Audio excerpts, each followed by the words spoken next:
You are facing. Okay. Yeah. Good. Good evening, good afternoon, and good morning, depending where you are. Welcome to Connect Africa.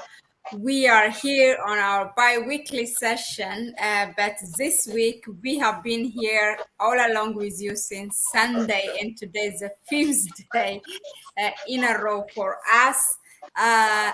So for today, our topic for tonight is it's just an update in general, what's going on in the continent and things, because of urgent things that has been going on. There are some things that we did not analyze, especially the visits within the continent and outside the continent, like, for example, the Iran president's visit in Africa, and then we have the Senegalese president in Uganda.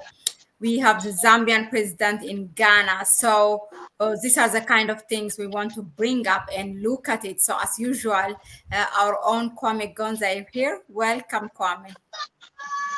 Thank you, Mahlet, and greetings to everyone. We want to thank you once again for always being with us on the channel and supporting the channel. As Mahlet has mentioned, yes, we are ready to get to it and update you on what's going on across the globe, and especially across our continent, because that is our main focus. So we are ready for it. Thank you very much. Okay, thank you, Kwame, for that. Yeah, so as you watch here, please share this link with others as you are tuning in, and let's go to our discussion. So I want us to look at first Macky Sall's visit to Uganda and his meeting with President Museveni. Now, his visit has been, of course, concluded by signing a number of memorandum of understandings, and then and those MOUs, the talks were, of course, this is what we are given for a media conception. So based on that, we are discussing. They were saying, okay, the things that they're producing, what Uganda is producing, and then Senegal is producing.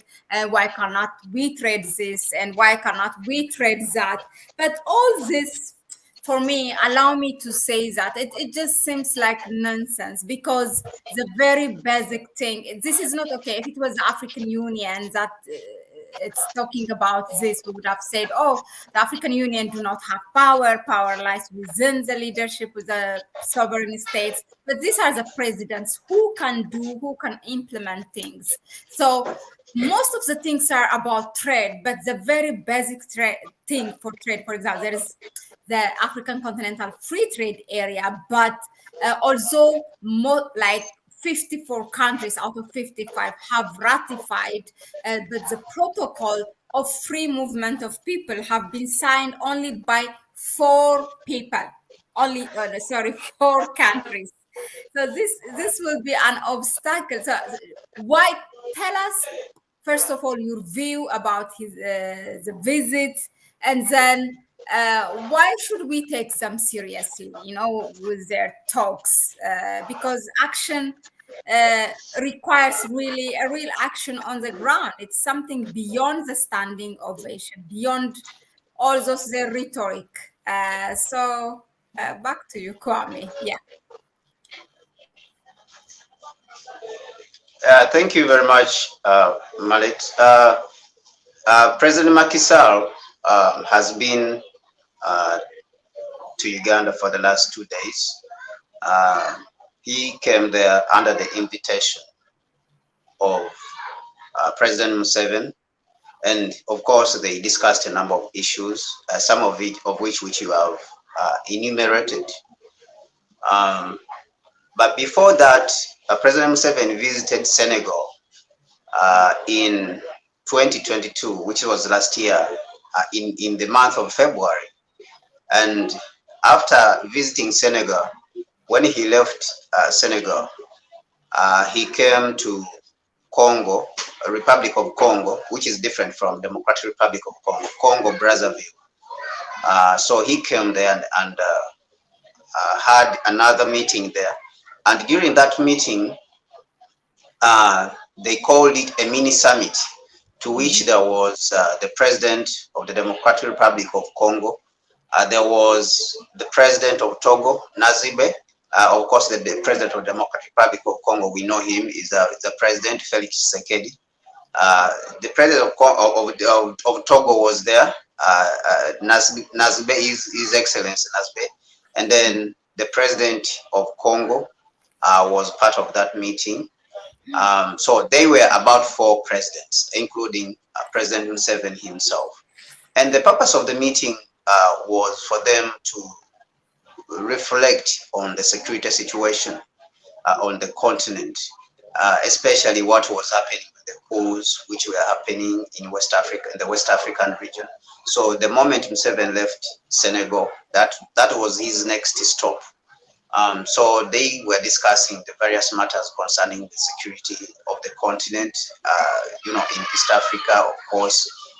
You see Felix Tshisekedi invited the East African regional force to stabilize the Democratic Republic of Congo, because for him that is a huge priority. Ever since he came to power, you see that he even was able to put the Democratic Republic of Congo in the East African community. So it was, it was a priority for him that he also had to be there. So they discussed matters of insecurity in the Great Lakes region, in the Central African region, and then the Sahel.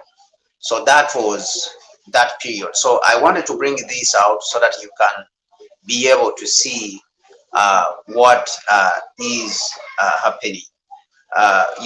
Before what happened before we reached where we are right now, that President Macky Sall was again invited to Uganda to have a discussion with President Museveni. And you mentioned business. Of course, they discussed business.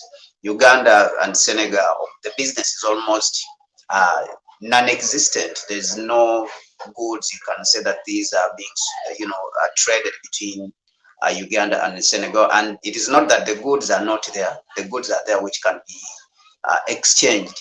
And they spoke about it. President Museveni spoke about it. President Macky Sall also spoke about it.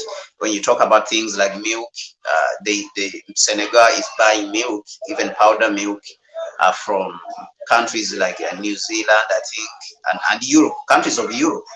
That is where they are buying the milk. You can talk of, I think, sugar, coffee. All these are present. The fresh coffee and fresh milk is present in the East African region, but you find that countries in the West African region, they are importing those things. And then they spoke about things which Uganda can import from Senegal, things like clothes, African clothes. And they spoke about groundnuts, so that one also, even though Uganda already is growing groundnuts, they have it, but Senegal is growing them, a lot of them on a massive scale. So these were things which we have spoken about. And of course, they spoke about the security as usual. To some extent, it showed during this meeting, it showed that President Macky Sall, there's a certain respect he gives President Museveni in regards to security as a statesman, and in regards to the security of the continent. He pointed out when he was talking about security that Museveni, because he has been around for some time, he can help in stabilizing the various parts of the continent which are unstable, because Uganda has been instrumental in exporting security. For example, you can talk of Somalia, where Uganda has been instrumental in trying to help to stabilize Somalia.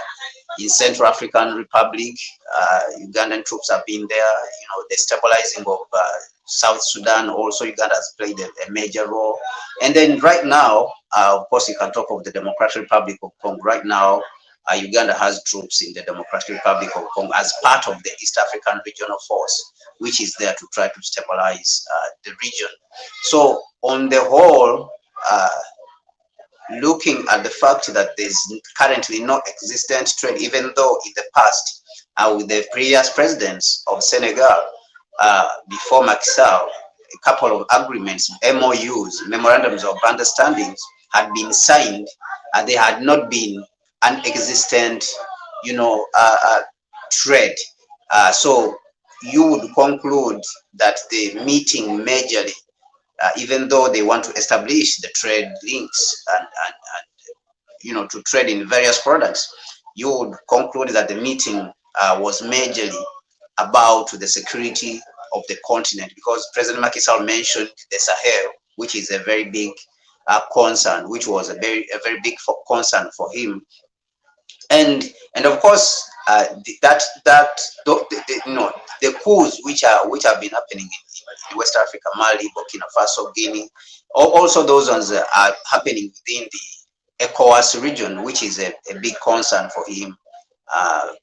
President Macky Sall, and he spoke about it. So the only thing which I did not see is like going to the root of the problems of these coups, for example, mentioning why these coups happened.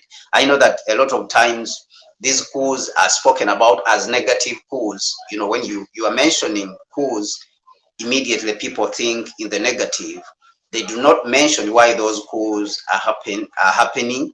And even though they mentioned also the fact that the external actors are playing a major role in destabilizing the continent, Museveni, of course, has been vocal on this when he's been speaking about Libya, how NATO, intervened in Libya, and all those problems have been able to spill over into the Sahel, all the way up to Burkina Faso.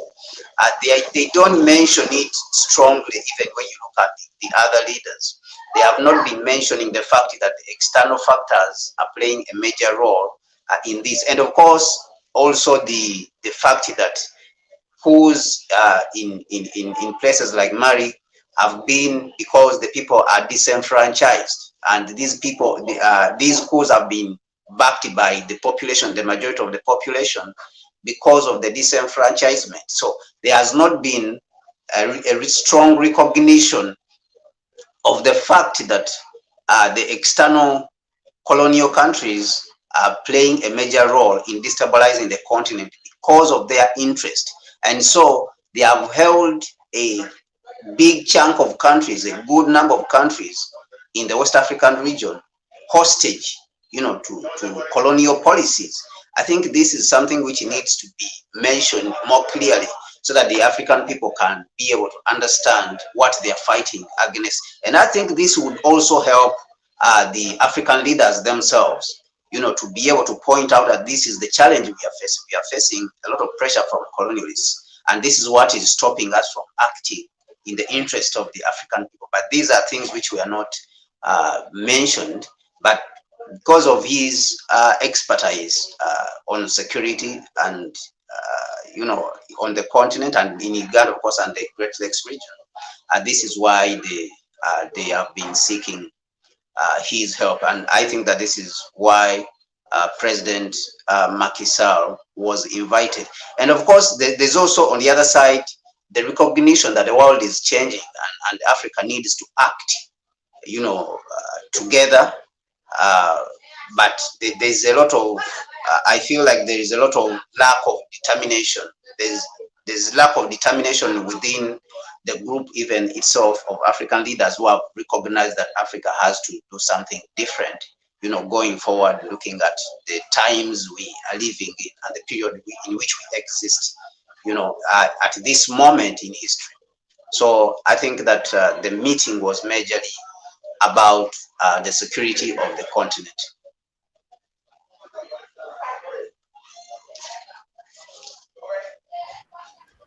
Thank you. Thank you very much, Kwame. Of course, yeah, there's always a deeper layer of such visits, and thank you for sparing that one. So let's go to now President Hichilema in Accra. So tell us what was going on from East Africa, like South SADC, yeah, Zambia, and to West Africa. Who invited who, and what was at the core of this bilateral meeting, although they told us there was 10 MOUs that have been signed, but what was the real reason? Yeah, I think it's really a good sign that the African leaders have started talking to each other. It's very important for the continent. It is extremely important. It is extremely important for the continent that the African leaders start talking to each other about the problems of the continent. And so President Akufo-Addo also invited President Hichilema of Zambia to Ghana to discuss a couple of issues which he had. But of course, I'll also, I'll highlight what stood out and what could be the reason why he was invited. In the communique, in the official communique, they say that they spoke about trade, even though they were not very clear about which kind of products, like what we had from Uganda and Senegal, because of course, Senegal came all the way from West Africa to East Africa, and then Zambia also came all the way from the south to west, almost southeast to the west, to discuss with President Akufo-Addo in Ghana, which we said is a very good sign. But they were not specific about the types of products they want to trade in when it comes to business. Of course, it is good in the spirit of Africa Continental Free Trade Area. But I think there was no clarity. One of the things they spoke about is trade, also exchanging skills. They say tourism. They spoke about tourism. Yeah, so these are the few things they spoke about. And then to stand together, they spoke majorly about finances, because if you remember what has been happening with the Paris, the new global finance pact that happened in Paris, which was hosted by President Macron, the two countries, Ghana and Zambia, they were looking for the restructuring of their debt. As you know, Ghana has been under a lot of debt distress, and inflation has been skyrocketing up in the roof, and even to the extent that it defaulted on its debt obligations to the IMF. And the country has been, in a very difficult situation, that it was not under the IMF. It had to go back to the IMF. And of course, as you know, the IMF, a lot of conditions come with it. So it is under tremendous pressure. Of course, some say it is because of the economic mismanagement of the current government. But for the government blames, of course, the Russia-Ukraine war, and then it blames COVID on one side. And so when we go to Zambia, it's the same situation, that during the new global finance pact, which happened in Paris, Zambia was able to secure the debt restructuring, where China was able to work with the Western multilateral institutions to restructure Zambia's debt. Restructuring a debt, it means they postponed its debts of payment of its loan, so that they can have money available to take care of the social problems at home, because Zambia was running out of money. And so these two countries were very vocal at the Paris new global finance pact in Paris, when it regards to the reformation of the financial institutions. But the only thing which we are worried about, the African countries, is that even though they are asking for the reformation of these multilateral institutions and forming much more fair institutions which are fair to Africa, whereby Africa doesn't pay much more interest rate of up to 7 and 9% compared to the West, which is paying less. Some of them are paying less than 3%. At home, they have not done enough to cut down on the wastage in some cases, and then working together, as we have mentioned repeatedly on this channel, that Africa combined together has almost $3.5 trillion. So that those advantages, they are not seeing them. They are still stuck in their in the old way of thinking that Africa's destiny is to perpetually be a beggar to the Western world, even though it is evident that the Western world has a lot of problems and it doesn't have this money. Actually, they are just printing. But this begging spree that is being carried out by our African leaders is what is empowering these people to continue printing and give it to us, even though they don't have it. And so they get this power. So these are the things which they came to discuss, President Akufo-Addo and Hichilema. The fact that they want to speak with one voice for the reforming of the multilateral financial institution. This is their biggest concern that I saw that brought President Hichilema to Accra to meet President Akufo-Addo, because they see that they have the same problem, so they want to work together to be able to overcome this problem. But of course, they say it is about trade. They want to improve their trade condition, relations with each other, and share skills, technical skills. President Hichilema mentioned that he wants to share. He wants to learn from Ghana, because Zambia has discovered some gold. He wants to learn from Ghana how it is managing its gold, which is not a very good way.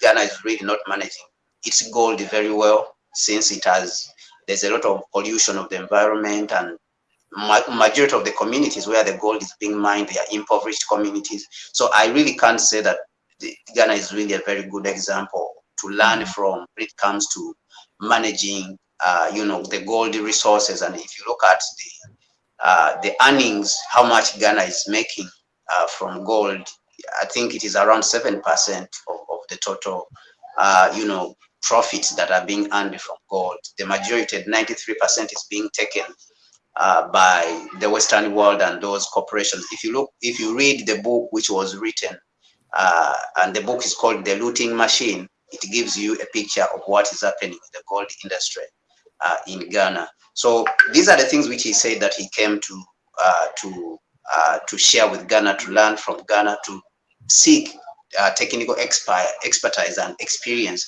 of how Ghana is managing it, and then of course to share some knowledge in the energy industry, since Ghana is already engaged in the mining of oil.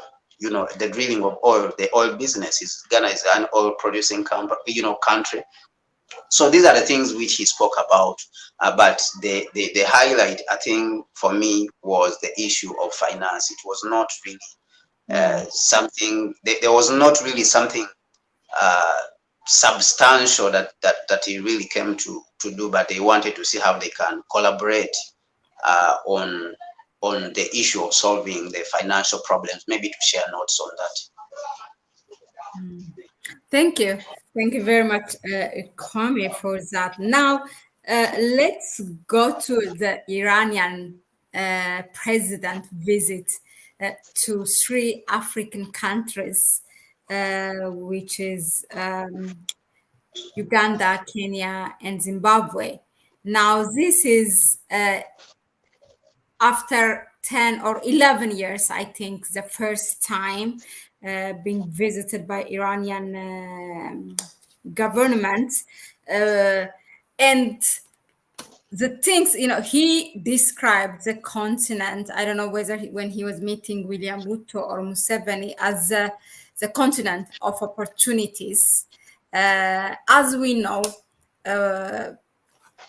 Africa has been known, like as the Western media calls it, I don't want to repeat that, but let's say that now all roads are kind of leading to Africa.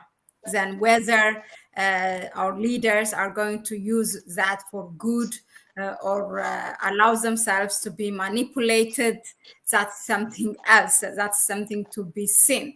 But the Western media continues to call it, Africa has been a battleground for diplomacy, this and that. That's how they even describe when, some kind of government outside the continent comes and visit it. So he did not answer as per my reading, he did not answer questions from media people.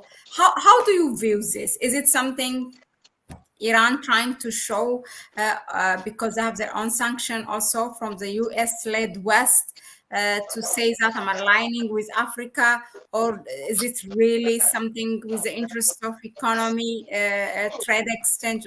What is this? Yeah, I think for Iran, I think it is a timely, visit, and I think that it is strategic on the side of Iran. Ever since the country of Iran started opening up by normalizing its relationship with Saudi Arabia, which was a good thing. I think Iran saw this as an opportunity to start going out there and coming out of the isolation. And what other way, of coming out of that isolation than, going to the other African countries, to be able to seek out maybe more business. We know that Iran is producing a lot of carpets, and the Persian carpets, and we have a lot of Muslim community on the African continent. So I think that is important. Of course, there was some business in there when it comes to the when it comes to normalizing the relationships with the African continent, so that Iran can come out of isolation. On the other side, you can talk of this being a geopolitical visit. If you look at the choice of the countries which he visited, you look at Kenya, which is of course a powerhouse, an economic powerhouse in the East African region. You look at Uganda, and Kenya's position and leader, of course, you have seen him being very vocal, to defending the interest of Africa. When you look at Uganda, the position has been the same. And of course, when you go and look at Zimbabwe, Zimbabwe is they share very much with Iran. They both have sanctions from the West. Yeah. So they have that brotherhood that they have been trying to resist and protect their country from imperialism and aggression. So they have a lot in common. Uganda has a lot of independence, and Kenya also is showing a lot of independence. So I think that these are the reasons why the Iranian president was able to visit these countries, to be able to ramp up solidarity on one side, and then sort of look for geopolitical capital, when it comes to support, for example, the United Nations. These are countries you would want to rely on because they are friendly. They could be friendly to you because they somehow hold some sort of independent foreign policy, which is not being coerced from outside, which is not being influenced from outside. And it is unlikely, of course, other countries, like maybe there's no way he would go like to Uganda. I mean, there's no way he would go like to Ghana, not Uganda. There's no way he would go like to Ghana or Zambia, which we have spoken about, because these countries now, they are being looked at, which are already in the pockets of the United States. So the United States is using them. So there's no way he would choose such countries, or maybe any other countries which are in that category of, for example, Zambia. On the other side, you can see that he also may have come because of security issues. As we have mentioned, Africa right now is facing a tremendous security issues. And of course, we mentioned that the East African Regional Force is already the Democratic Republic of Congo. So that means those countries which are already there, they may need some security, applying drones, military drones to Russia, which it is using in Ukraine, and they have been very effective, some of its drones. So these countries could need some of that military equipment. So these are, I believe, some of the conversations that will come up because Kenya and Uganda are looking to stabilize the Democratic Republic of Congo. So they may need some security infrastructure, and Iran is willing to offer that. On the other side, you can see that Uganda is looking for help when it comes to the refining of oil, and Iran has more than 4 refineries, oil refineries. And recently, the deal which was signed with a group, with a consortium of American and Western companies to construct a refinery in Western Uganda, fell on the ground, and Uganda is in the market right now looking for an investor in the oil refinery. So I think that it could be prudent for Iran also to come in and offer a proposal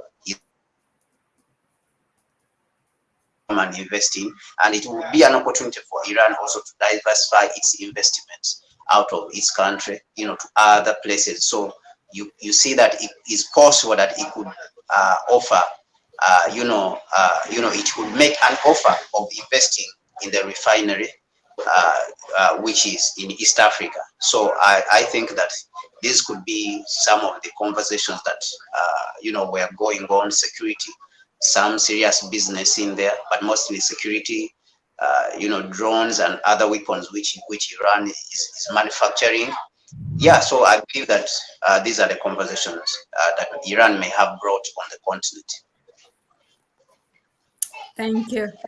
Thank you, Kwame. Yeah, interesting. All in all, it's good. It's as I said, it's up to our leadership to use it for good and for the betterment of our people in the continent. Now, we kind of covered for today. We just wanted to see those 3 visits that we did not analyze on time. But since we kind of covered this early in half an hour, we may, I think you have been following the election in Sierra Leone, which also something that we did not cover. What went on? Was it a peaceful election? How did it go in your view? Yeah, Sierra Leone, a new president was, elected. Of course, it's not a new president, but President Bayo Mada was able to win the election by around 56%. He was re-elected to office, and his competitor, of course, when the election was finished, complained a little bit that the election was not fair.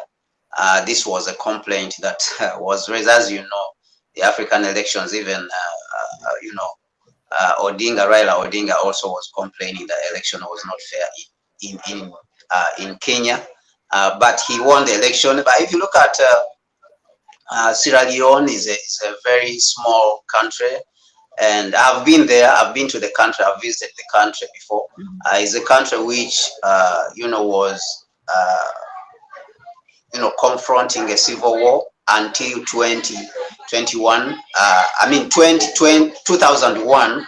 It has been really very unstable ever since independence. A lot of struggle and fighting, among different groups, that the struggle for power. Of course, it has been a typical African country, only that its civil war lasted much longer, almost up to 2002.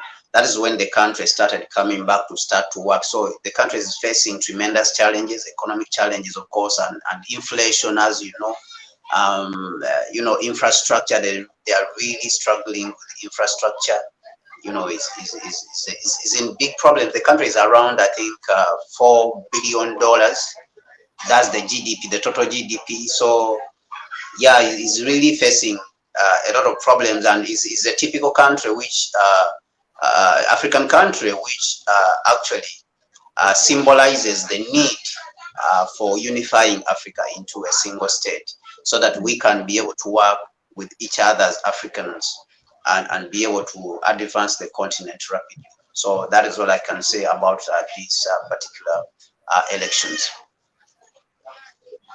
Thank you, Kwame, for sharing that. I think unless I will just give shout out to our viewers here at Black, Siendes, Sinovia. Welcome. Thank you for tuning in and bearing with us. And please share as you watch, or even when the streaming is over, to your network.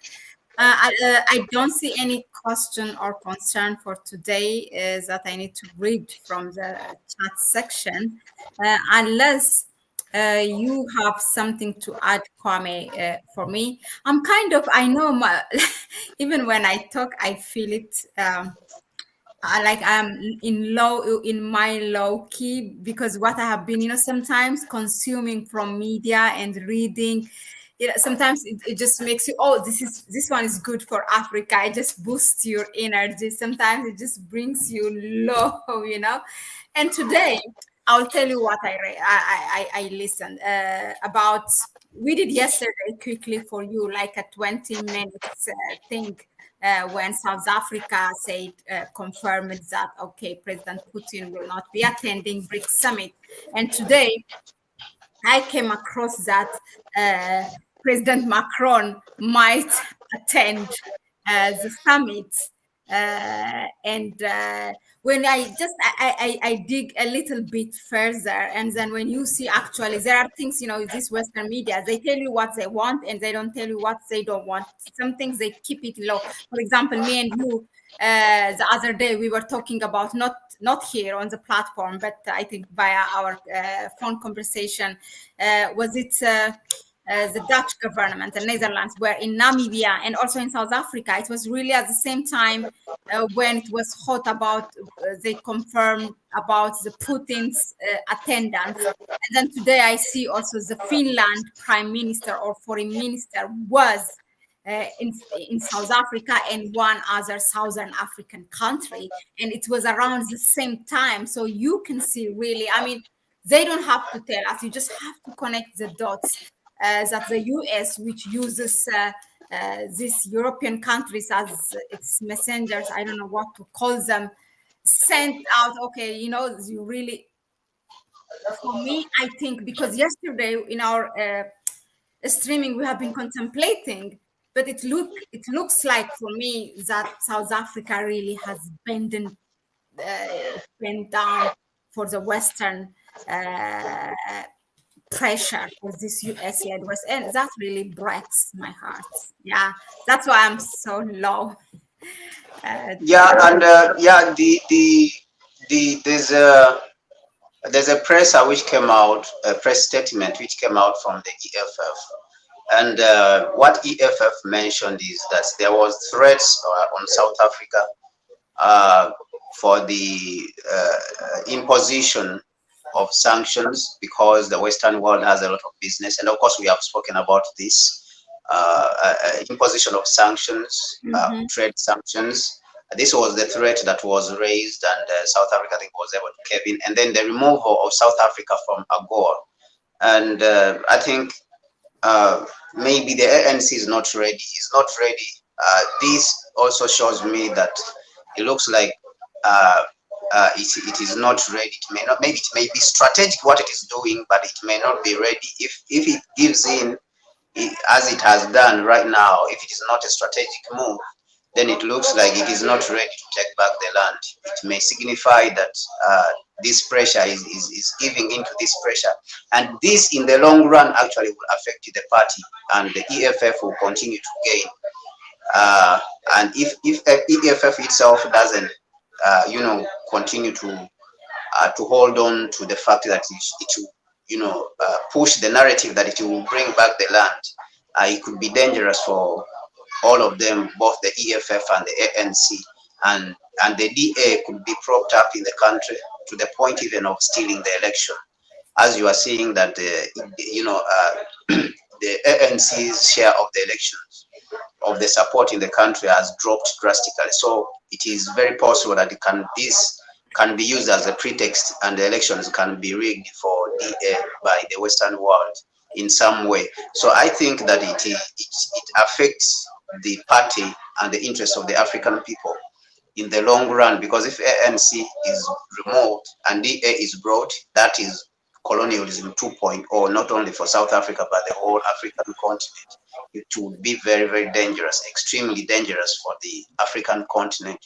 But we hope that it is just a strategic move, which is a temporary strategic move, or is a tactical move that it is being made, a tactical move is the one which is being made. We hope that it is that way, and it will be able to help the African continent. But if it is not, then it is a very dangerous move, I believe. That they should have, the ANC leadership should have stood on the ground, because it already has support on the continent, a lot of support, and those sanctions, if they were imposed, Africa would be able to stand with South Africa and overcome those sanctions, regardless of what they are. If you mobilize the continent, I think it would have stood with it. But now what we are going to see is that the United States, as you have mentioned, that Macron is planning to be there at the summit. What we are going to continually see now is that the bullying is going to, escalate, because they have seen that you cannot hold your ground for what you believe in. And actually, even in some cases, they don't mean what they are doing, actually, in some cases, but they are just trying to test, to see. And that is the challenge that we have been facing all over across the continent, that our leaders, they don't agitate, they don't continually agitate, but the forces of darkness are always agitating to test the waters and see, you people, your position, what it is. Can you hold the ground for what you believe in? And if you cannot hold the ground, then of course they celebrate and know that we have to push more, because these people are ready for colonization. So this is what I'm seeing. These are the dangers that are likely to come from that kind of approach which the ANC has taken on, and it would be very unfortunate. I think they should have held the ground, and they would have tried to seek the support of the rest of the continent. Yeah. It's just unfortunate. In fact, it appears that now it's as per my reading, it seems that it's actually President Putin who decided not to attend because of the potential President Macron's. Yeah, they say that from the official statement. They say they both agreed.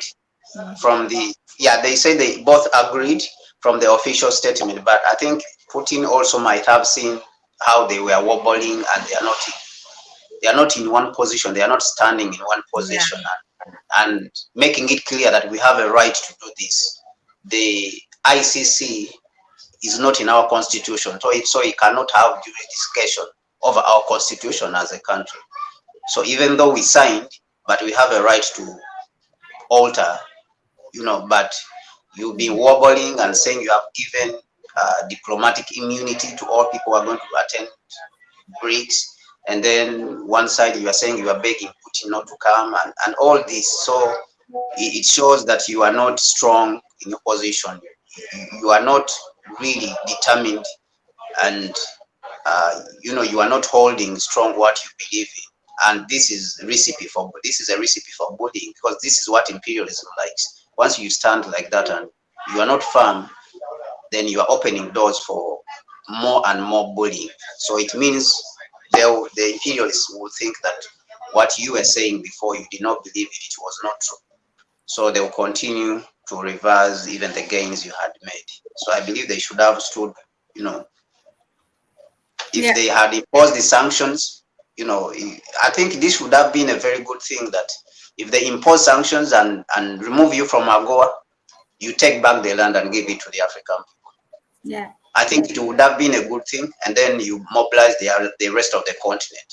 So the people, because they expected that if they put sanctions, then you will get demonstrations on the street. Yeah. By people, and they will be able to overthrow or vote out the ANC. I think that they have stood on the ground, and if they impose sanctions on you, you have already been to the continent. We mentioned South Africa has been all over East Africa, inviting heads of state. It has been to Central Africa, Cameroon, Congo. It has been to these countries, Congo Brazzaville. There's a lot of support there. So in the South African region, South Africa is is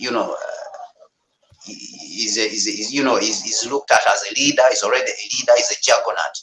And right now, Madame Naleda Pandor, has been looked at as almost a foreign policy juggernaut across the continent. So you have this support, and they put sanctions on you. You have already the support of the continent.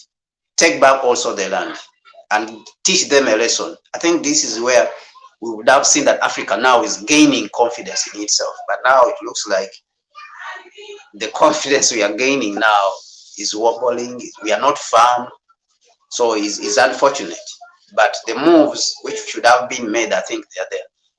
So if they are imposing sanctions, you send a clear message also that we are going to take back the land and give it to our people. They will remove the sanctions immediately.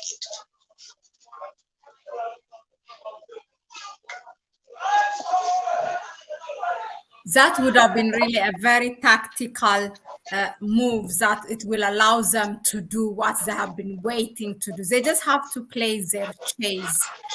Well, it seems a lost opportunity now. We have two questions here. Black said, or he asked, could this first, he said, what do you think major work of Western embassies in Africa is?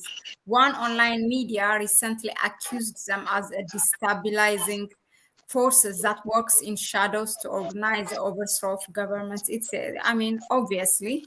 And then he continues, could these hidden hands and other systematic influences could be the reasons behind the recent surrender of South Africa, Ethiopia, and etc.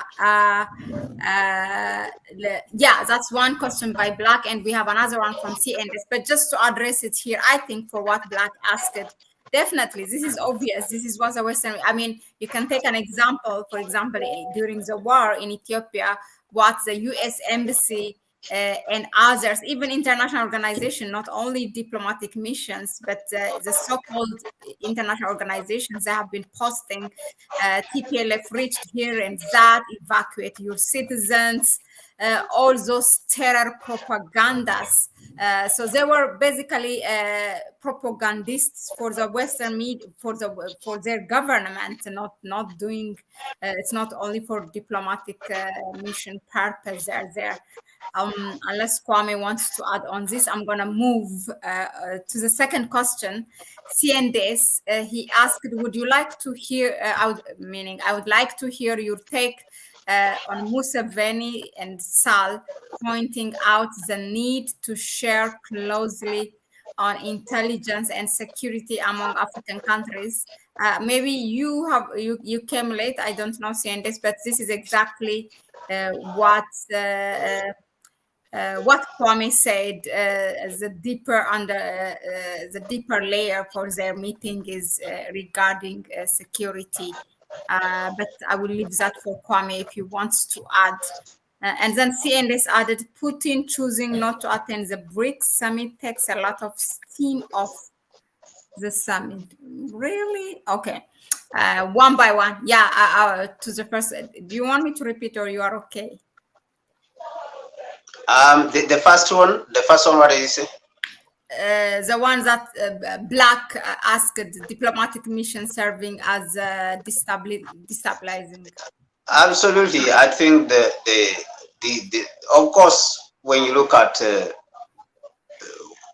historically, that has been the mission of the embassies of the United States. Very secretive, and also from history, from the facts which we have, people like Nkrumah were overthrown when the ambassador who was appointed to Ghana that period, he completed that mission of overthrowing President Nkrumah, coordinating those activities. He was immediately taken from Ghana and taken to another country. I think it was either in South America or something. So they are experts. These inside those ambassadors, most of them are experts at destabilizing these countries. So myself, of course, those embassies, I call them houses of destabilization. If I had my way, I think that we would close those embassies so that if they want anything, we have the technology, everything can be conducted online. I think those embassies should be closed until we have we have a strong Africa whereby we don't need 54 embassies all across the African continent. Yeah, I think that this should be the way to go, that those embassies have to be, watched, seriously by the various African governments, because they are houses of destabilization. That's where destabilization and spying comes from. They are just spying houses. Yeah. Yeah, yeah, I agree 100%. So the next question is CNDS. He would like to hear your take on Museveni Sall pointing out the need to share closely on intelligence and security among. Yeah, of course it is a good thing, but President Sall's term is coming to an end, and another president will come in, and this is a challenge, of course. That when if you get a president, I think President Sall, to some extent, has had some interest at heart.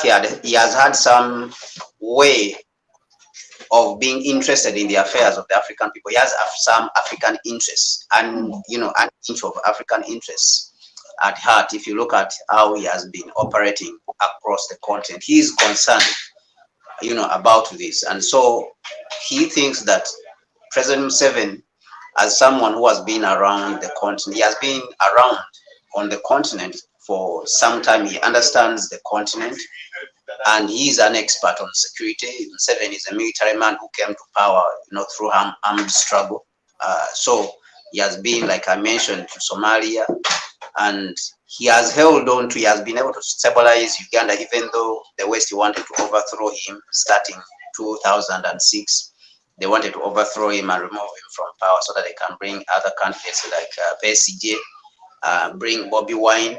All these are Western-sponsored candidates. And why? It's because they have been working with Museveni, but Museveni has been going off the rail.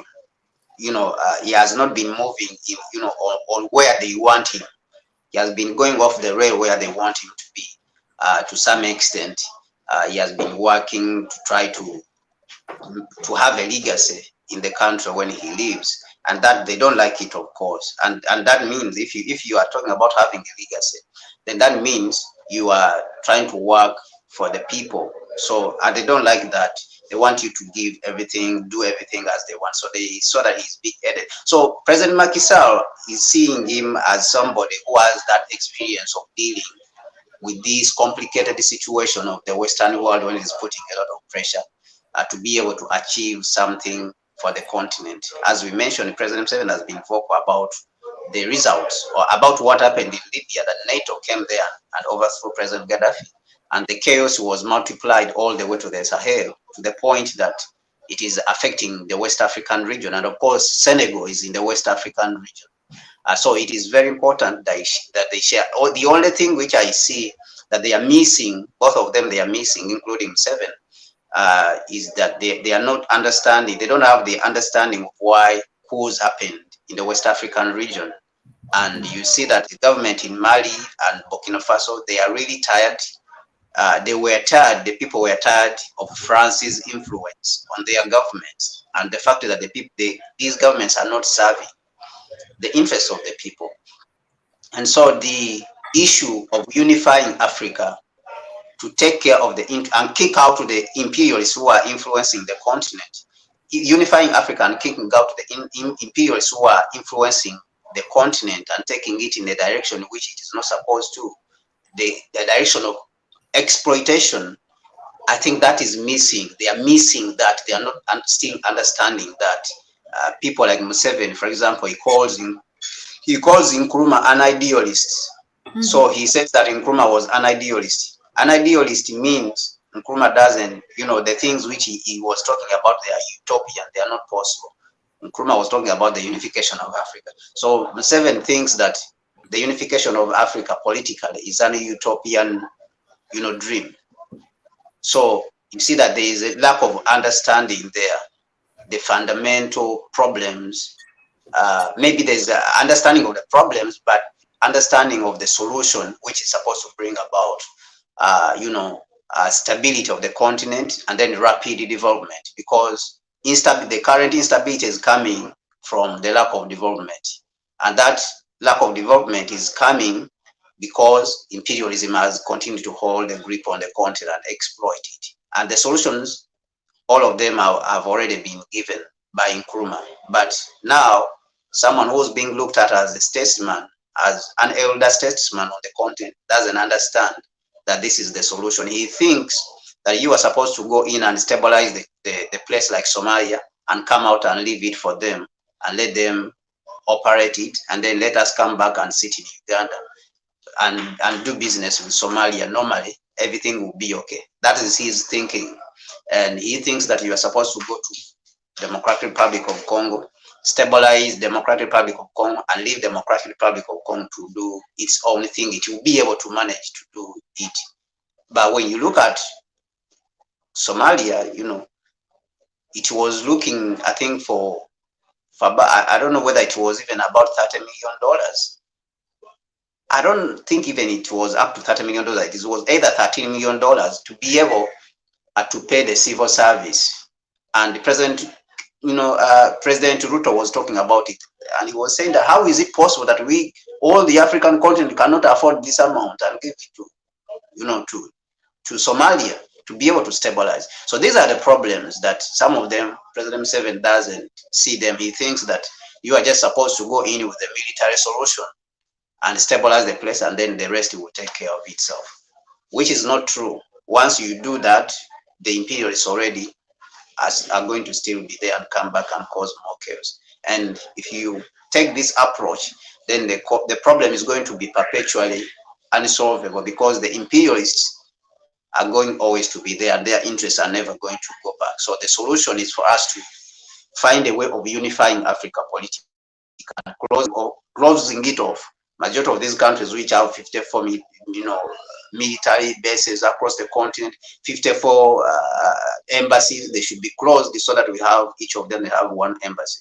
And then we will deal with our continent by ourselves. I think that is the only solution that we have to do as Africans. Indeed, I agree. True. Yeah. So I think this one I'll just read it out. Seeing this, because he commented saying Putin choosing not to attend the Brics summit takes a lot of steam off the summit. And then I asked, "Oh, really? Okay." So now, yeah, I think what he's saying is it takes the steam out of the summit. Is that it takes? He elaborated. I think. Let me read the next one, and then you will come in. He said a lot of Western media attention was revolving around Putin ICC. Now that he's not attending, the media will find something else to talk about. Yeah. Yeah, I think, of course, for them, they don't want, the United States doesn't want attention on Brics, and the currency issue is a very serious issue for the United States. It doesn't want that Brics currency. Is a very serious issue in the eyes of the United States, and you want to see everywhere, every way possible to defeat it. And what I'm seeing right now is that he doesn't want a lot of African countries to join into Brics. That's the other thing which I'm seeing with the United States. Why? It's because the United States, we are the ones who are giving it this power to behave the way it behaves.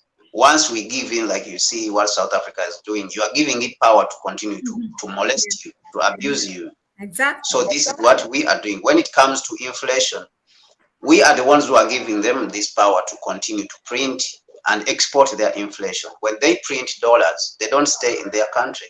They send out those dollars, and those dollars, they go out and pay for goods which have been manufactured with labor, with the investment. For them, they just print their dollars and they send it out without doing anything. The only thing they do is print, send it to China, and goods will come in. That's all. So this leads to them exporting their inflation instead of dealing with their inflation. They do not want to deal with it. That is why they are willing to fight with anyone who wants to remove the dollar.